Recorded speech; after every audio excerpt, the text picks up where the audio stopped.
रूस यूक्रेन युद्ध में दोनों ही देशों का अड़ियल मिजाज देखने को मिला है। पश्चिमी देशों के दम पर लड़ रहा यूक्रेन ना तो खुद हार मान रहा है, न ही रूस जैसा ताकतवर देश छोटे से यूक्रेन पर जीत दर्ज कर पा रहा है।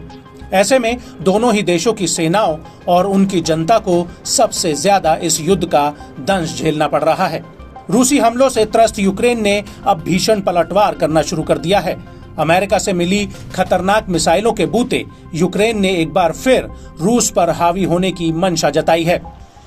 यूक्रेन ने बीते 23 जून को रूस के कब्जे वाले क्राइमिया के शहर पर अमेरिका की आर्मी टैक्टिकल मिसाइल सिस्टम से हवाई बौछार की, जिससे रूस तक में खलबली मच गई। बताया जाता है कि 5 मिसाइलों में से 4 को रूस के एयर डिफेंस सिस्टम ने हवा में ही नेस्तो नाबूद कर दिया, मगर 5वीं मिसाइल ने समुद्र किनारे छुट्टी मना रहे लोगों के साथ खूनी खेल खेला।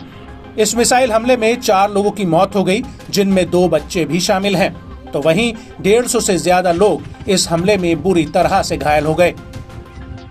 यूक्रेन के इस जबरदस्त हमले से रूस बौखलाया हुआ है। रूस ने यूक्रेन को जल्द इस हमले का जवाब देने की कसम खाई है।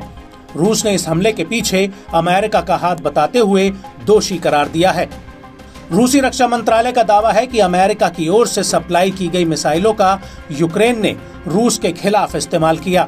न्यूज एजेंसी रॉयटर्स की माने तो हमले में कम से कम 5 लोगों की मौत हो गई है और 100 से अधिक लोग घायल हो गए हैं।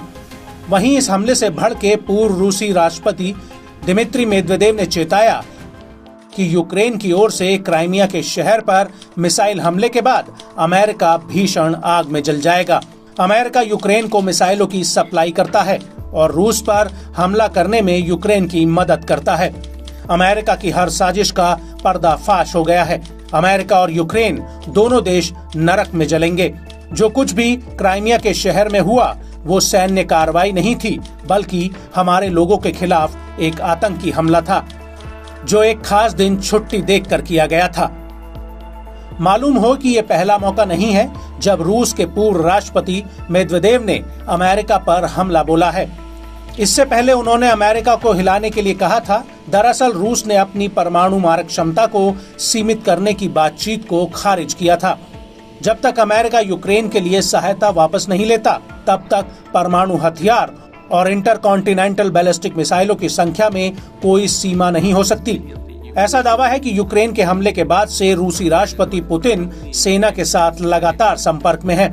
खास बात है कि हमले को लेकर ना तो यूक्रेन और ना ही अमेरिका की ओर से कोई टिप्पणी सामने आई है। इस साल की शुरुआत में अमेरिका ने यूक्रेन को लंबी दूरी की अटैकमस मिसाइलों की सप्लाई शुरू की थी।